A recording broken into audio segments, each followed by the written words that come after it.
And we are back. Welcome to Two Dudes and a Mexican. I'm your new host because the regular hosts are here, Peter Soprano. And I'm the new Mexican. And he's the new Mexican. Because Dave is here. Where the hell are our people? I don't know what's going on right now. Daylight savings is messing with everybody. But it's supposed to be helping them. It's not supposed to be hurting them. We don't know where Vic's at. No, there's a new title holder. We got a new title holder right now. Here Damn. you go, brother. Yes, sir. Fuck Vic. Dave isn't here. Dave saving the world. Yeah, he's saving the world. That Captain America alone. Vic isn't here. I don't know where the hell Vic's at. It looks pretty good over my shoulders, doesn't it? So yeah. Damn, Vic. So we moving on without him. So let's get this started. We got a lot of things to talk about. This past week we had a World Series game, that Game 7, biggest thing you can think about. We've had a big college football game yesterday. We got all the NFL today. We got everything to go over. So let's get right into it. First thing, just to get it over with, that happened on Wednesday during our last show. World Series, Game 7. The Houston Astros choked, up 3-2. And you called it correctly. Up 3-2, going home. Game 7, baby. And lost both games, Game 6 and Game 7, including losing Game 7 lead and take out Greinke. They took out Greinke so early that, I don't understand what they were doing. They should have won both games, actually. They should have, actually. Thinking about it and looking back at it, they were in a really good position to win those games. It's ridiculous. So what I have to say is, now that we already know the Nats are the World Series champions, now the fallout happens. So you got free agents, you got people getting older. Right now, they've already listed the Houston Astros are a 4-1 favorite to win next year. I wouldn't pick that. I don't know if you would pick that. I wouldn't. I wouldn't pick that because there's way too many questions about the Astros. First of all, they lost this year, so I don't know how you're going to make them a favorite and they lost. Second of all, you got Verlander's getting older. Cole's probably not going to be there next year, so I don't understand how you're going to make the Astros the 4-1 favorite. I think that's just a stupid bet. So yeah, that's for people. So I'm going to toss that right out the window. With that said, Garrett Cole, he's probably going to get a 7 or 8 year deal, probably around $250 to $300 million. Ridiculous amount. That's a lot. It's going to be probably the biggest contract on the free agent list this year, and I don't think that the Astros are going to pay that. If you're the Astros, can you even afford to pay that, or do you think he's out of there? I think he's out of there. I mean, that's a more logical thing, right? Yeah, I agree. I don't think there's any way that you can keep somebody when you're not the Yankees, you're not the Red Sox, you're not the Dodgers, you're not the Cubs. You're not going to spend $250, $300 million a year. And I understand that they're not even the Nats. The Nats have even, like last year they offered Harper $300 million to stay. This year they've already offered Rendon, I think it's like $250 million to stay. So even they're willing to spend money. I just don't see the Astros are that type of team. No. But with that said, now we got to talk about the other person in that rotation that is going to be there next year, Justin Verlander. Oh. Justin Verlander is getting up there in age now. I think he's been 35, 36, right around that range. Time's ticking. Is he done? Or do you think he can continue pitching at a high level? I think he can continue pitching at a high level, in my opinion. But again, it's only a matter of time. Yeah. And there's a really tight window. At that age, there's a tight window. Yeah. Yes, you can still do it, but for how long, I'm not sure. And I would have banked on it being long either. Yeah, I agree with that. I think that. Now, I agree with the part that time is coming, time is taking Father's time, but I'm going to say that I don't think you can do it at a high level anymore. Wow. Okay. I think this, as you get older, your time at pitching at a high level is going to get shorter and shorter. And I saw him pretty much break down in the World Series. Like, he was not good in the World Series. We've seen Verlander pitch against the Yankees. Yeah, that was different. And we've seen him pitch against the Yankees, go 7 innings, 8 innings, one run get allowed and everything like that. He couldn't do that anymore. And I think as you go on, it's going to get worse. That was a sign. I think that was a sign, but again, we'll just have to see. I mean, regular season, he's going to show out. Yeah. But again, that for the fans, they need that regular, especially postseason, because that's when it counts. Yeah, that's where they really need him for. I mean, listen, they didn't. First of all, people didn't even think they were going to resign him a couple years ago because they thought he was just going to be a hired gun They got him to try to make a push. They won the World Series, and then they thought, all right, that's it. He's going to be gone. Right. He actually resigned, which was surprising right there because, as I said, they don't spend that much money. So for him to actually get resigned, they expected another World Series out of him. Yeah. So to me, it's just like I just don't think they're. Will they get another World Series with Verlander there? I mean, they got there, but would they get another one? Will they get? Not even get there. Will they win another one? No. No. Will they get back there again? I could see them getting back there again. I don't think they do either. Wow. I'm really down on the Astros after that series. I don't think they win one. I don't think they get back there. I just am really down on the Astros right now. Wow. So with that said, let's go on to the other side, the team that actually won the World Series, the Washington Nationals. Big props to them, man. Big props to them. Well, fuck Nationals. I hate the Nationals. But still, they did win the World Series. It should have been the Braves, but they won the World Series. And they have their young players. They have Soto, but we got to talk about some of the veterans. We got to talk about the MVP of the World Series. Let's start out with the MVP, Steven Strasburg.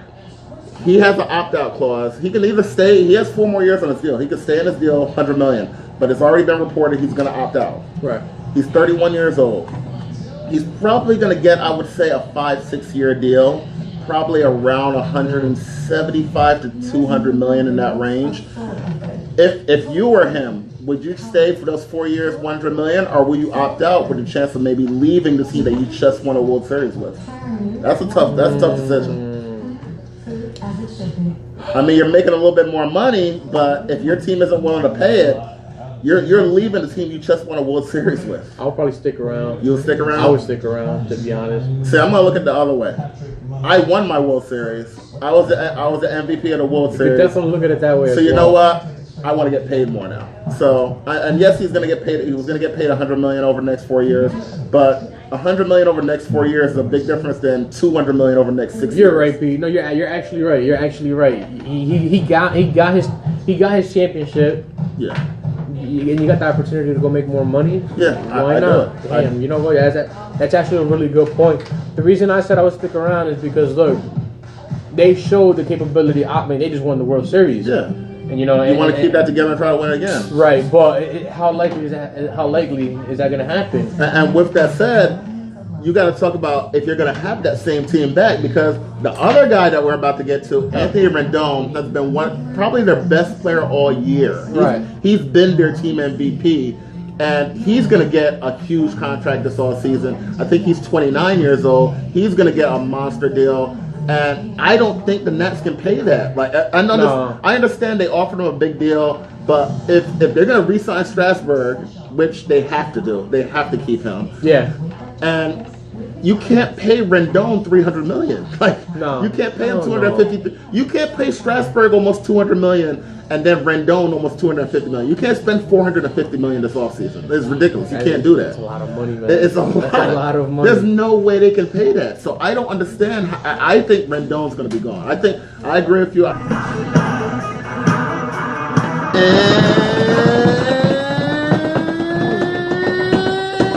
we are back.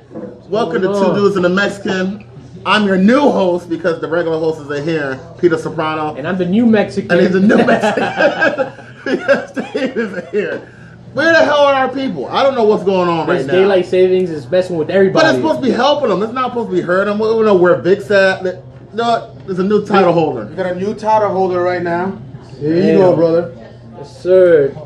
Fuck Vic. Dave isn't here. Dave's saving the world. Yeah, he's saving the world. That Captain America alone. Vic isn't here. I don't know where the hell Vic's at. It looks pretty good over my shoulders, doesn't it? So yeah. Damn, Vic. So we moving on without him. So let's get this started. We got a lot of things to talk about. This past week we had a World Series game, that Game 7, biggest thing you can think about. We've had a big college football game yesterday. We got all the NFL today. We got everything to go over. So let's get right into it. First thing, just to get it over with, that happened on Wednesday during our last show, World Series, Game 7. The Houston Astros choked, up 3-2, and you called it correctly, up 3-2, going home. Game 7, baby. And lost both games, Game 6 and Game 7, including losing Game 7 lead and take out Greinke. So they took out Greinke so early that like I don't understand what they were doing. They should have won both games actually. They should have actually. Thinking about it and looking back at it, they were in a really good position to win those games. It's ridiculous. So what I have to say is now that we already know the Nats are the World Series champions, now the fallout happens. So you got free agents, you got people getting older. Right now, they've already listed the Houston Astros are a 4-1 favorite to win next year. I wouldn't pick that. I don't know if you would pick that. I wouldn't. I wouldn't pick that because there's way too many questions about the Astros. First of all, they lost this year. So I don't know how you're going to make them a favorite and they lost. Second of all, you got Verlander's getting older. Cole's probably not going to be there next year. So I don't understand how you're going to make the Astros the 4-1 favorite. I think that's just a stupid bet. So that's for people. So I'm going to toss that right out the window. With that said, Garrett Cole, he's probably going to get a 7 or 8 year deal, probably around $250 to $300 million. Ridiculous amount. That's a lot. It's going to be probably the biggest contract on the free agent list this year, and I don't think that the Astros are going to pay that. If you're the Astros, can you even afford to pay that, or do you think he's out of there? I think he's out of there. I mean, that's the more logical thing, right? Yeah, I agree. I don't think there's any way that you can keep somebody when you're not the Yankees, you're not the Red Sox, you're not the Dodgers, you're not the Cubs. You're not going to spend $250, $300 million a year. And I understand that they're not even the Nats. The Nats have even, like last year they offered Harper $300 million to stay. This year they've already offered Rendon, I think it's like $250 million to stay. So even they're willing to spend money. I just don't see the Astros are that type of team. No. But with that said, now we got to talk about the other person in that rotation that is going to be there next year, Justin Verlander. Oh. Justin Verlander is getting up there in age now. I think he's been like 35, 36, right around that range. Time's ticking. Is he done? Or do you think he can continue pitching at a high level? I think he can continue pitching at a high level, in my opinion. But again, it's only a matter of time. Yeah. And there's a really tight window. At that age, there's a tight window. Yeah. Yes, you can still do it, but for how long, I'm not sure. And I would have banked on it being long either. Yeah, I agree with that. I think that. Now, I agree with the part that time is coming, time is ticking Father Time, but I'm going to say that I don't think you can do it at a high level anymore. Wow. Okay. I think this. As you get older, your time at pitching at a high level is going to get shorter and shorter. And I saw him pretty much break down in the World Series. Like, he was not good in the World Series. We've seen Verlander pitch against the Yankees. Yeah, that was different. And we've seen him pitch against the Yankees, go 7 innings, 8 innings, one run get allowed and everything like that. He couldn't do that anymore. And I think as you go on, it's going to get worse. That was a sign. I think that was a sign, but again, we just have to see. I mean, regular season, he's going to show out. Yeah. But again, that for the fans, they need that regular, especially postseason, because that's when it counts. Yeah, that's it. That's where they really need him for. I mean, listen, they didn't. First of all, people didn't even think they were going to resign him a couple years ago because they thought he was just going to be a hired gun. They got him to try to make a push. They won their World Series, and then they thought, all right, that's it. He's going to be gone. Right. He actually resigned, which was surprising right there because, as I said, they don't spend that much money. So for him to actually get re-signed, they expected another World Series out of him. Yeah. So to me, it's just like I just don't think will they get another World Series with Verlander there? I mean, they got there, but would they get another one? Would they not even get there? Would they win another one? No. Would they get back there again? I could see them getting back there again. I don't think they do either. Wow. I'm really down on the Astros after that series. I don't think they win one. I don't think they get back there. I just am really down on the Astros right now. Wow. So with that said, let's go on to the other side, the team that actually won the World Series, the Washington Nationals. Big props to them, man. Big props to them. Well, fuck Nationals. I hate the Nationals. But still, they did win the World Series. It should have been the Braves, but they won the World Series. And they have their young players. They have Soto, but we got to talk about some of the veterans. We got to talk about the MVP of the World Series. Let's start out with the MVP, Steven Strasburg. He has an opt-out clause. He can either stay. He has 4 more years on his deal. He can stay in his deal, $100 million. But it's already been reported he's going to opt out. Right. He's 31 years old. He's probably going to get, I would say, a 5-6 year deal. Probably around 175 to 200 million in that range. If you were him, would you stay for those 4 years, 100 million, or will you opt out with a chance of maybe leaving the team that you just won a World Series with? That's a tough decision. I mean, you're making a little bit more money, but if your team isn't willing to pay it, you're leaving the team you just won a World Series with. I'll probably stick around. You'll stick around? I would stick around, to be honest. See, I'm gonna look at the other way. I won my World Series. I was the MVP of the World You Series. definitely look at it that way. So you know what? I want to get paid more now. So, and yes, he's going to get paid. He was going to get paid $100 million over the next 4 years, but $100 million over the next 4 years is a big difference than $200 million over the next 6 years. You're right, Pete. No, you're actually right. You're actually right. He got his championship. Yeah. And you got the opportunity to go make more money. Yeah, Why I not? do. Damn, you know what? That's actually a really good point. The reason I said I would stick around is because look, they showed the capability. I mean, they just won the World Series. Yeah. And you know, You want to keep that together and try to win again. right? But how likely is that going to happen? And with that said, you got to talk about if you're going to have that same team back, because the other guy that we're about to get to, Anthony Rendon, has been probably their best player all year. Right. He's been their team MVP, and he's going to get a huge contract this all season. I think he's 29 years old. He's going to get a monster deal.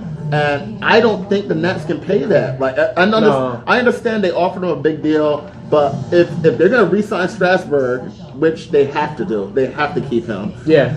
And you can't pay Rendon $300 million. Like No. you can't pay him No, $250. You can't pay Strasburg almost $200 million and then Rendon almost $250 million. You can't spend $450 million this offseason. It's ridiculous. You can't do that. That's a lot of money, man. It's a lot. That's a lot of money. There's no way they can pay that. So I don't understand. I think Rendon's going to be gone. I agree with you. I think Strasburg will find a way to re-sign. I think they'll keep him. Whether it's a 6-year deal, 175, whatever, or 200, I think they'll keep him. I don't think they're going to keep Rendon. I think the best player, positional player this year, will be on the free agent market. And with that said, first, do you think he's going to leave, or do you think they're going to find a way to keep him? I think he leaves. And the second part of that question is, does he go to a Yankees, a Red Sox, a Cubs, a Phillies, the Padres? There's a lot of teams that want to spend a lot of money out there. Listen, the Padres spent $300 million on the Be in last place. Hey, they got to keep building. I expect them to go after Strasburg hard, but if they can't get Strasburg, they can't get Garrett Cole. I can see the Cubs. Cubs. I can see a team like the Cubs aiming for him big time. And the thing about the Cubs, that you mentioned them, is that there's been rumors that they're willing to trade their third baseman Chris Bryant right now. There you go. So if they trade Chris Bryant and replace him with Anthony Rendon, that's a major upgrade, because Chris Bryant hasn't been playing well lately. Right. But then where does Chris Bryant go? It could all be a big domino effect going on here. But you think Rendon leaves? I think so. I agree with you. I think Rendon leaves, but we'll get to more of that as the season goes on to the off season. Let's quickly go through some other things. So we're running behind because Vic isn't here. But let's go to some of the college football yesterday. Florida versus Georgia. It was a weird game to watch because it was close at first. Florida was holding them to field goal. He held them to a field goal to start. They should have held them to a field goal again. They got a BS call, which Georgia on third down was able to get like a 15-yard catch, which put them in position to score a touchdown. So at the half it was 13-3, but it really should have been like 9-3. So it was a close game throughout. Third quarter, Georgia started to pull away a little bit, and Florida came back at the end, made it a 7-point game. Unfortunately, the spread was 6.5. Yeah, guys. I mean, shit like that happens. Again, I was telling Pete before the show, for my bonus pick, I said 71 and a half. It was at 71. I think Houston punted the ball. UCF punted the ball at the Houston one. Yeah. UCF gets a safety, puts the total at 73. I took him at 72 and a half. That covered. And again, it's just, that's betting, man. It's tough. So, regarding that game, now you can pretty much say that between Florida and Georgia, Florida's done. They can't make the Final Four. They got their second loss. And now we're down to Georgia. Georgia was already the number 6 or 7 team, and now they have a chance to actually be in there. Now. Right. They're in the Final Four. Like we talked about it last week. There's 5 undefeated teams. You got Alabama. Right. You got Clemson. you got Ohio State, LSU. you got LSU, and you got Penn State. Yeah. Those are the 5 big undefeated teams. However, Ohio State has to play Penn State, so somebody's going to get a loss. Oh, that's and a next good week, game. maybe the game of the year, as LSU will play against Alabama. That is the number 1 versus number 2 Alabama. game of the year. Next week's going to be solid. And we will talk a lot about that on Wednesday. So that's one thing that you really have to listen. That's a game that you can't miss. You have to see that game. You have to. But the thing is, with those 2 games having to play, 2 people are going to be knocked out. Georgia's 6 right now. 1 person knocked out 5, 1 person knocked out 4. Right. They're right in there. So Georgia's right there with that win against Florida that they can easily, if they win out, they can sneak in. Now, that's the thing. If they do win out, that means they're going to be in the SEC championship game. That SEC championship game will be probably against the winner of LSU and Alabama. Wow. So it's gonna get real interesting. Yeah. Because all these teams got to play against each other, and they're going to take losses. So the college football season is really about to get revved up.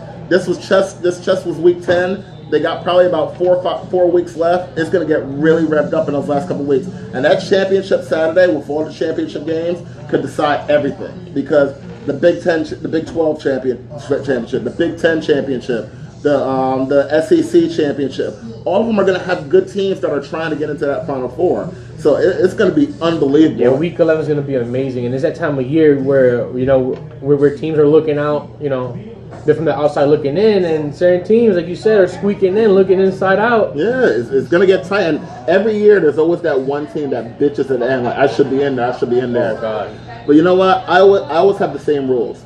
If you're a Power 5 conference, which is like Big 12, Big 10, ACC, SEC, and Pac-12, if you're a Power 5 conference, don't lose more than 1 game. Yeah. If you lose more than 1 game, you're not going to make it. Yeah. Like, I don't care how much you bitch about how good your schedule is or how bad somebody else schedule it. If you lose 2 games, you're not going to be in there. Unless everybody's just a bad year and it doesn't look like that's going to happen this I year. agree. No, yes, it's definitely not looking that way. So we talked about the teams that have a chance. We talked about number 6 in Georgia. 2 teams that won yesterday that are both inside the top 9, Utah and Oregon, Pac-12. Pac-12 always says they get disrespected. The games are usually very late at night, so people don't get a chance to see them. Right now, Utah's number 9, and Oregon's right behind Georgia at number 7. Yeah. So now, can Oregon sneak in there? Can Oregon find a way to jump them? That's going to be a question. Do you think Oregon can find a way to jump one of those teams that get in there? I don't think so. Personally, I don't think so. I think at this point it's too late. Mm-hmm. And I think they'll have to make up a lot of groundwork at this point to to jump that spot like you just mentioned. Is it possible? Yeah. Is it possible? Absolutely. But I just don't see it happening. You don't think it's going to happen? I don't think it happens. That's a tough one. I'm going to say, well, it's all going to depend if they can win out. If they can win out, I think they will jump one. Because, as we said, they're number 7, and 2 teams are going to knock out. That puts them to number 5. But remember, we talked about championship weekend. And I think one of those teams is going to choke during championship weekend. You're going to have the winner. Yeah. You're going to have the winner of Alabama and LSU going against Georgia. One of them's going to lose. Yeah. So I think you definitely have a big chance that they could sneak in there, and who knows what's happened. Once you're in that Final Four, anything can happen. Oh, absolutely. It's like playoff basketball. It's like March Madness. And you can never tell. And what about Utah? Utah, I think, has a tougher try because Utah's going to have to try to win out. I'm not even sure if they have them on their schedule. Let me just check real quick. If Utah actually plays against Oregon, because that will be their only chance. If they do play against Oregon, then they have a slight chance. It doesn't look like they do. They play against UCLA next week. Then they go against Arizona. And then they don't play them. Now, they may have a Pac-12 championship game. Vic is the guy for Pac-12 championship. So, yeah, the guy who's not here. The guy who's driving? But if there is a Pac-12 championship for it, then that may be the game where they have to go against each other. And if that happens, then you got it right there. If you can find a way, actually no, Utah wouldn't be in that. So Oregon has their Pac-12 championship, so they may have a tough game against a team like Oregon State or Stanford or Washington. Utah is one of those teams that is on the West Coast, but they play a couple Pac-12 teams, but they're not technically in the Pac-12. So they would be. I think they're a team that they had to go undefeated to get in, and I just don't think they can do it right now. So I would put Utah on the way out. Utah would be one of those teams that usually the Pac-12 winner plays in the Rose Bowl. Right. But if they're in the Final Four, the college football Final Four playoff, then I think Utah is a team that they can put in that Rose Bowl. Right. I think that'll be their championship to put them in that game. So let's quickly move on now to couple quick basketball topics. Steph Curry out for 3 months. Wow, broken left. It's a terrible news for the Warriors. Bullshit news. And now the question is, and people have already asked their owner and general manager about this. We see it. Do you start tanking? We talked about it earlier. The Dolphins do it. In basketball, it's very prevalent. Like a lot of teams tank in basketball. Now the Warriors they have Klay Thompson probably out for the year. They have Steph Curry out for 3 months. So that's going to be till the second half of the break. If I'm them, I probably don't even bring him back this year either. They don't have any other guys other than D'Angelo Russell, who they kind of signed for 1 year. Yeah. What do you do if you're the Warriors now? Do you go full tank? Do you try to add pieces? Like, what do you do? Go full retard. I don't know, Pete. I'm actually going to reverse that back to you and ask you, do you think it's too early to make that decision? No. I think you have to make it now. Okay, so if you have to make it now, in my opinion, I say yes. I say start tanking. It's just unfortunate. It's just unfortunate how things played out. Clay's injury, Curry's injury. Again, stuff like that's not predictable. It's not their fault. Now they're in a situation that if they do start tanking, they can set themselves up for a good position once the draft comes along. Yeah, I agree with that. And the reason why I think you have to make a decision now is because, as I said, tanking is very prevalent in the NBA. You're going to find 6, 7, 8 teams tanking at the end of the year, and you don't want them to get a head start on you because it could be a 1-2 game difference between you picking 10th and picking 5th. So I think if you're making a decision to tank, you got to tank right now. And with that, I think that means in December when you can trade them, I think you got to trade D'Angelo Russell and go full tank. And then next year you can come back with Klay, you can come back with Curry. You'll still have Draymond there, and then you'll have a high draft pick, and you can go right in from that. So, and that's enough to win. If you have Curry, you have Thompson, you got Draymond, and then you got a top 5 pick in the draft or something like. You can win with that. So I think right now you got to go, and plus you're going to get a good pick for D'Angelo Russell. So if you have maybe 2 first-round picks to go with what you already have there next year, you can go right back on top, and no. There'll be no delay, no pause in between. There'll be no rebuild. I agree. But I think you have to do it now because if you're getting the 10th pick or the 12th pick, the player may be okay, but he may be a good rotational player, but he's not going to be an impact player. Right. So with that said, I think that you should go for the full tank. And, I think so. Hell yeah. You have to. But we got to go to the other side, the other Eastern Conference. You got Boston, you got Milwaukee, you got Toronto still fighting, Indiana still fighting. It seems kind of open. Has any team stood out to you in the Eastern Conference? Not yet. No? Not yet. I still think it's pretty. Is that a good thing or a bad thing? I think that's a great thing. I think that's a great thing in my opinion. I think that, the fact that it's so well evened out, and I know it's early in the season, but the fact that it's looking so evened out, it obviously gives a team an opportunity to take that leap or to make that impact later in the season. But as of right now, man, I don't know about you, but in my opinion, I still look at it as pretty even. In my opinion, I agree with you. I think Boston has played well. Milwaukee has played well. Philly's played well. Toronto's been playing well. I think those 3 teams head the East, but I don't think any of them have pulled away from the East. I think it's great for basketball. I think not having a dominant team. I mean, the Clippers have been dominant, but not having a dominant team actually helps the sport. I think it brings more fans involved because absolutely. your team thinks they have a chance to win. Of course. I just like it. So I'm a fan of the old school where you have 2 superstars and a bunch of good players around them. I don't like the 3 stars, the 4 stars, the all-stars. Yeah, then it gets ridiculous. So I that's just me. So no, I agree. I completely agree with you. It just takes the fun out of it. It makes it too predictable, and like you said, 2 stars and really good players around you. To me, that just makes a recipe for a good, for obviously good, solid teams, good games, and just a fun season. And just to go back to something we were talking about earlier, since I don't get yelled at by the people out there, because I said Vic's the Pac-12 aficionado. Utah is in the Pac-12, but they have 2 different divisions. Utah is in the Pac-12 South, while Yeah. Oregon is the Pac-12 North. So they would play in the Pac-12 championship. So that would be Utah's chance to get in. They would have to run the table, beat Oregon in that game, and hope it's enough to jump a team or two to get in there. Right. Now they already going to move up one spot because Florida lost. Florida was 8, so they already have moved up to 8. I don't know if the standings have come out yet today. They usually come out around 12 o'clock, but we're doing the show. But they probably moved up to 8. So if you got them at 8, you got Georgia at 6. You got Oregon at 7. All 3 of those teams, if they win out, I think we'll get into the Final Four. Just to finish that off. Okay. But Who's an 8? What? Who says an 8? who? Who says an 8? I said that Utah should be 8. Yeah. Who they put at 8 then? Georgia. Georgia they put the 8? Really? Whoa, do they got Oregon 7 still? Yeah. And who's 6? Florida. Oh well, no, but Florida lost yesterday, so that's why they're gonna go down. So they got to. Yeah, so they didn't update it for today yet. So yeah, so when that gets updated, I think they're gonna move Georgia in 6.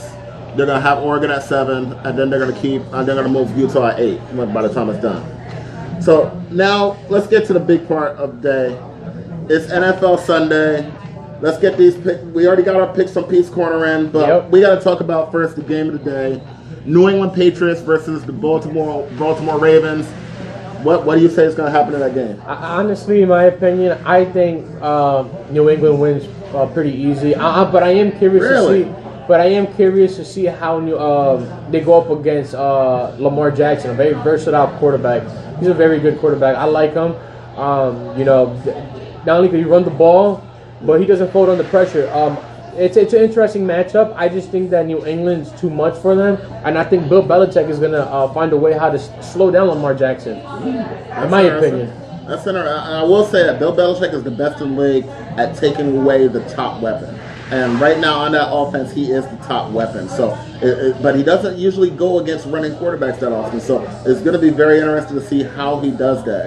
It's very hard to practice for that. It's a good game. It's a good game. We're finally getting a good game on a Sunday night. I know last weekend on a Sunday night we had a great game with Kansas City and Green Bay. That's a really good game. That was a good game. But regardless, I'm expecting a good game tonight, especially when New England's on the road to Baltimore. You know the Baltimore fans are going to be hot for that game. Their team's staying at 5-2. They got a chance to get a good lead on the AFC North. Yeah. But again, New England, we got Belichick and then Brady, coming into Baltimore. A lot of things could happen. I'm going to go the opposite way. I think Baltimore pulls the opposite and gets New England their first loss. We talked about all year. New England hasn't really played anybody that much. They haven't really played tough teams this entire year. Baltimore. Baltimore played against Kansas City real tough. Like they lost pretty much by 1 score. Like that's a good point. That's a really good point. They played tougher people than that though. I mean the offense, Arizona, Pittsburgh, and Bengals, and I do give them credit for that Seattle one. I really do give them credit for that. The Seattle game and losing to KC in a close game already beats anything that New England's done this year. New England, the Browns, Jets, Giants, trash, Keep going. Miami, Pittsburgh. Exactly. Yeah, other than Buffalo, they haven't beat a team that has 3 wins or more. That's a really good point too. So we don't know how good New England is. We know that they can beat up on bad teams, which they're supposed to do. But we don't know if they can compete at the highest level yet. We know from the past, but the past. Every team changes over 50% of their team during the off season. We don't know if they're a championship level team, and I think today is going to show that. I think Baltimore is better than them. I think Baltimore going to pull that upset. I think Baltimore looks better than them though, but again, it's just very hard to go against Belichick and Brady when they're sitting at 8-0. I know they haven't been I know they haven't been playing good teams, but I don't know. I mean, don't watch the show. But we'll see, guys. Tune into that. It's going to be a good game. I like it. All right, so now let's get to what's the game that you're most interested in seeing this week? Other than this London game right now that's going on behind us. Well, obviously, besides my Pittsburgh, one of the games I'm really looking forward to is Minnesota at Kansas City. To me, that's a really interesting game. Yeah. Matt Moore had a great game last week, guys. at home going up against Aaron Rodgers, you know what? He held his own, and I was super impressed. This is a game that the Kansas City Chiefs could win even without Patty Mahomes, in my opinion. I just want to see how the Minnesota's defense steps up on the road against at Arrowhead. Yeah. I want to see if Kirk Cousins keeps that momentum that he's had in the past couple of weeks. To me, this is a really good game. This is the game that I'm really looking forward to. I'm going to go with two teams that neither one has a above 500 record right now. I think today could be a do or die for them. The Philadelphia Eagles versus Chicago Bears. The Eagles are 4-5. The Bears are 3-4. The Bears are coming off a heartbreaking loss with another missed field goal from their kicker. Where once again they can't kick field goals. They can't do it. So I think today is the type of game where whoever loses that game will not have a chance to make the playoffs. A lot of people pick the Bears to not only make the playoffs but actually win that division. That's already out the window. And the NFC's tough. Yeah, super tough. They're not. The Bears are in a division with Minnesota, who's playing well. They're playing with in Green Bay, who's playing well. Detroit is playing pretty well too. And Detroit's playing well. And they have that tie, remember? So yeah. I just don't think they have a chance to win the division. So I think a loss today could actually put them away. I hear you. I think a loss by the Bears. Now, when you look at the Eagles, yes, the Cowboys have not run away with it. But remember, a couple of the games that the Cowboys lost, they didn't have their full complement of people. They didn't have both of their tackles against the Jets. When they have both of their tackles, they seem to be a completely different team, like most teams. And also, they beat the hell out of the Philadelphia Eagles a couple of weeks ago. So they already have that extra tiebreaker. So at this point right now, I think it's very hard for the Eagles to go pretty much 2.5 games behind the Cowboys and come back from behind with 6 games to go, 7 games to go on the season. We've seen them do it before. They have, but that would actually mean that the Cowboys also have to slow down at the end of the year. And the Cowboys, they're playing against the Giants this week. Most people expect them to win that game. So if they win the game and the Eagles lose that game, they're essentially 2.5 games back with like 6, 7 games to go. But then after the Giants, we have Cowboys traveling to Minnesota. No, I'm sorry. They're at home against Minnesota. Then they have Detroit at Detroit, and then they got to go to Foxborough to face New England. So, again, there's a possibility that Philadelphia, if they win today, they can set themselves up. So if they win, yes. If they win. If they win today, they could definitely set themselves up to be in a better position, obviously, to go for that playoff run.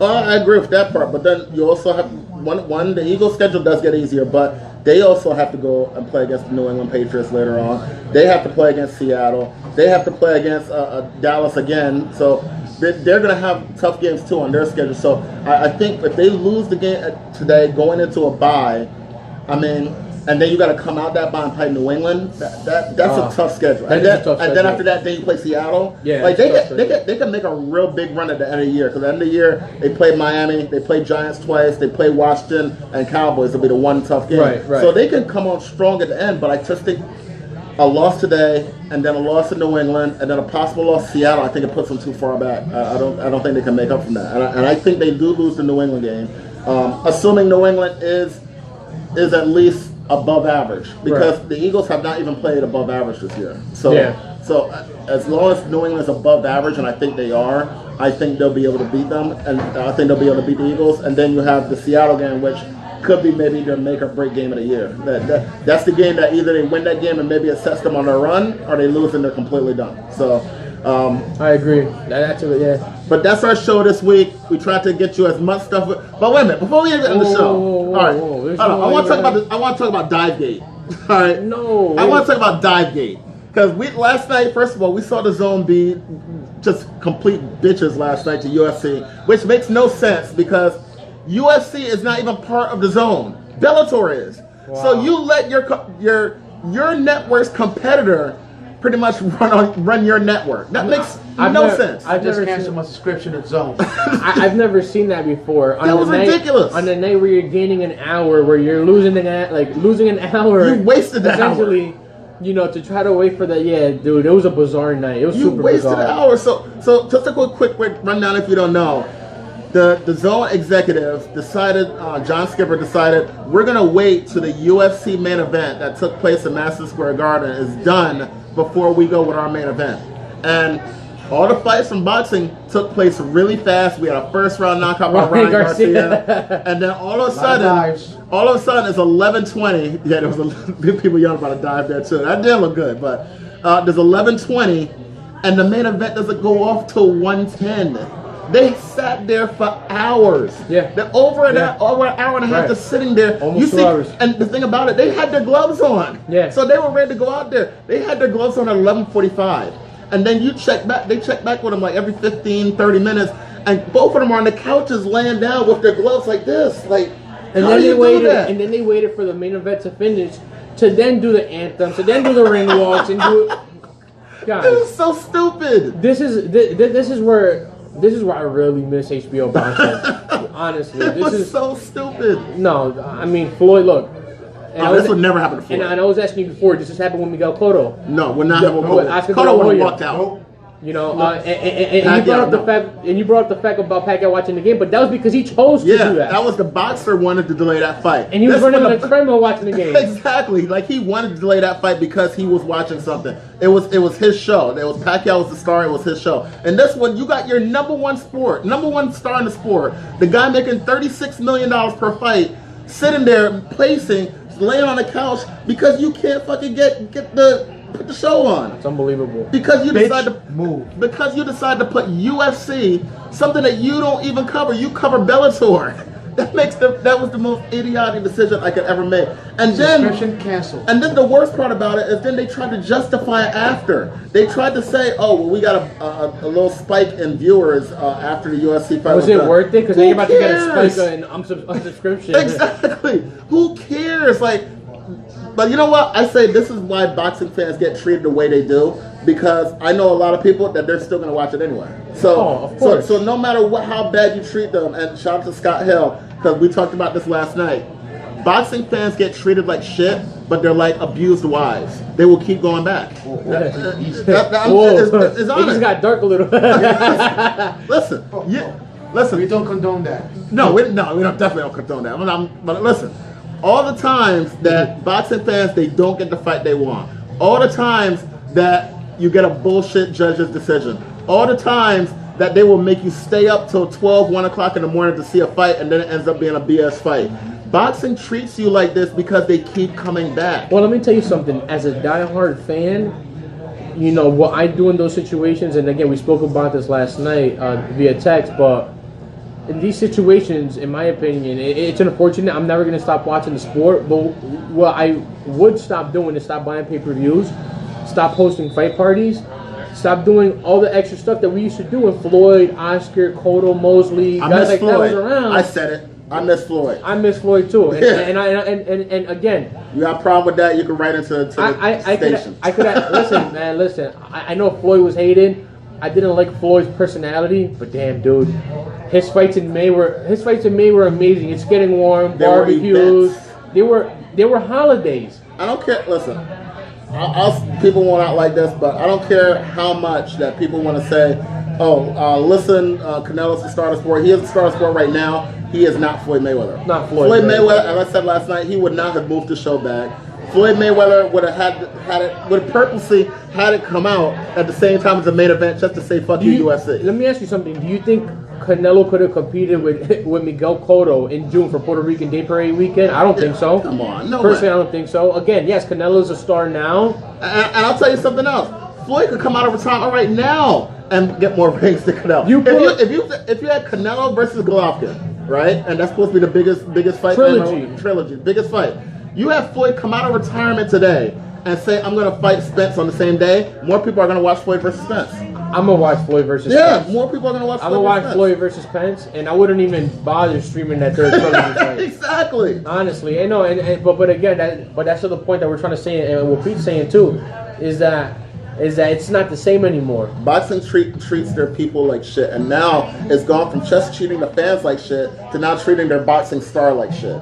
Like, there's zero reason that your boxing star should be sitting on the couch waiting for an hour and a half to have his fight when he's ready to fight. Ugly. This is why I miss HBO boxing. This is why I'm unsubscribing to DAZN. It's sick. The boxing industry is just a big monopoly. Politics. It's an ugly, messy sport. Again.